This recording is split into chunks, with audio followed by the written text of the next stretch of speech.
আজকের ভিডিওতে আমি ক্রোয়েশিয়া এবং ক্রোয়েশিয়ার ওয়ার্ক পারমিটের বিভিন্ন তথ্য।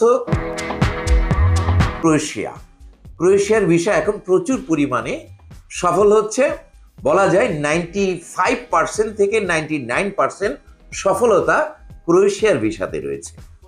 আপনারা যারা ক্রোয়েশিয়ার ভিসার পরে টাকা দিয়ে প্রসেসিং করতে চাচ্ছেন, তারা আমাদের মাধ্যমে ভিসার পরে টাকা দিয়ে ক্রোয়েশিয়ার ভিসা লাভ করে ক্রোয়েশিয়ায় গমন করতে পারবেন। আপনাদেরকে এই ভিসা পাওয়ার জন্য আমাদেরকে ফাইল দাখিল করলে কোনো টাকা অগ্রিম জমা দিতে হবে না। অগ্রিম ছাড়াই আমরা ওয়ার্ক পারমিট প্রোভাইড করব এবং আপনি যথাযথ ফি প্রদান করে বিএফএস গ্লোবাল বাংলাদেশে চালু হচ্ছে জানুয়ারি মাস থেকে, সেখানে জমা দিয়ে ক্রোয়েশিয়ায় যেতে চান।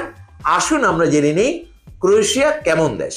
ক্রোয়েশিয়া ইউরোপ মহাদেশের একটি রাষ্ট্র। ক্রোয়েশিয়া মধ্য ও দক্ষিণ পূর্ব ইউরোপের অ্যাড্রিয়াটিক সাগর উপকূলে অবস্থিত দেশটি।